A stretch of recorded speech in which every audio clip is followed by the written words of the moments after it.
My story isn't one of faith, it's one of doubt and shame, and the cowardice the fear of men will bring. Through all his tribulations, I never dared to take a stand, though all the while I knew he was the king. And almost all the others on the council had agreed, but I thought that all their threats were only talk, till they began to speak of murder, and in the end I had to leave when they asked me which disciples could be bought. Early in the morning, I was wakened by the shouts when a man ran through the courtyard down below, in a panic, shouting, "Jesus has been taken, the council's been convened, and they're going to try to kill him now, I know." No one who'd been seen with him even knew about that trial, and when I arrived, there was just an empty hall. When I finally found him, I could not believe my eyes. He was being scourged before them all.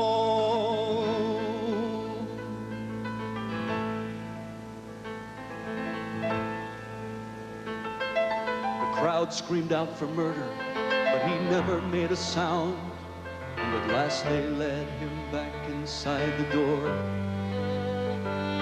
But when Pilate brought him out again and said, "Behold the man," I couldn't hold the tears back anymore. For he bore no resemblance to the one I used to know. From his face you couldn't tell he was a man. From the beating and the lashing and the thorns upon his head, he stumbled and he almost couldn't stand. Pilate wanted to release him, but the crowd just screamed and roared until at last he let them have their way. And they took him off to Golgotha, and I followed far behind, afraid to look and afraid to turn away. But slowly I drew closer as the light began to dim, and a sudden silence spread across the land.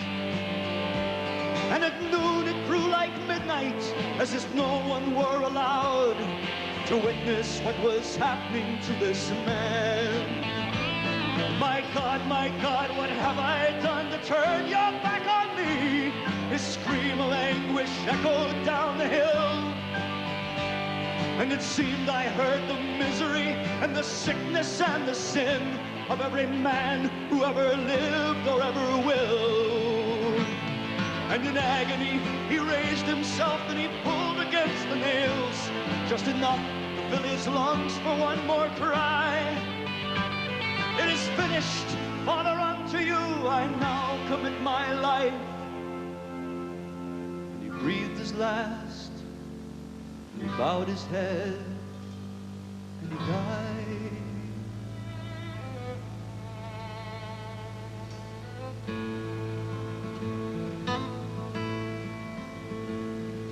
Before the sun had set, we took his body from the cross and washed it of the gore of all his wounds. We wrapped him in the linen and the spices that we'd brought, and we rolled a stone across the tomb.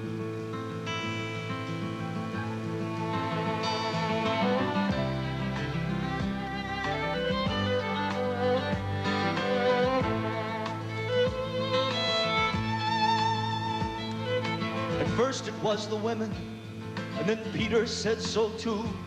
Then two more came from Emmaus in the night. And then he himself was standing there, and his glory filled the room, and the darkness in my soul was filled with light. When he turned to me, it seemed the others disappeared, and he touched me, and I saw his hands inside. And the words he spoke to me alone drove all my fears away and lit a fire that's burning deep inside. And then he told us all, as God sent me, I am sending you to destroy the work of Satan and to preach deliverance to the captives and the gospel to the poor. That heaven has come down within their reach. So now as he's commanded, I am here before you all with a courage that I know is not my own, to tell you that he's risen, that Jesus is the Lord, and salvation now is in his name alone. Jesus is risen, the battle is done. Yield to his spirit, worship the Son,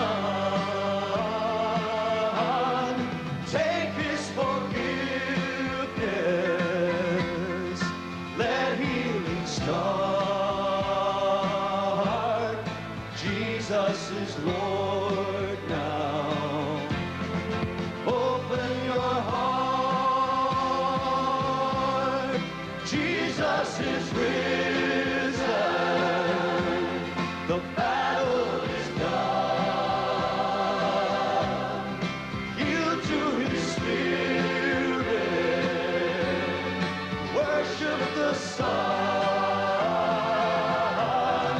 Take his forgiveness. Let healing start. Jesus is Lord now. Open your heart. Jesus is Lord.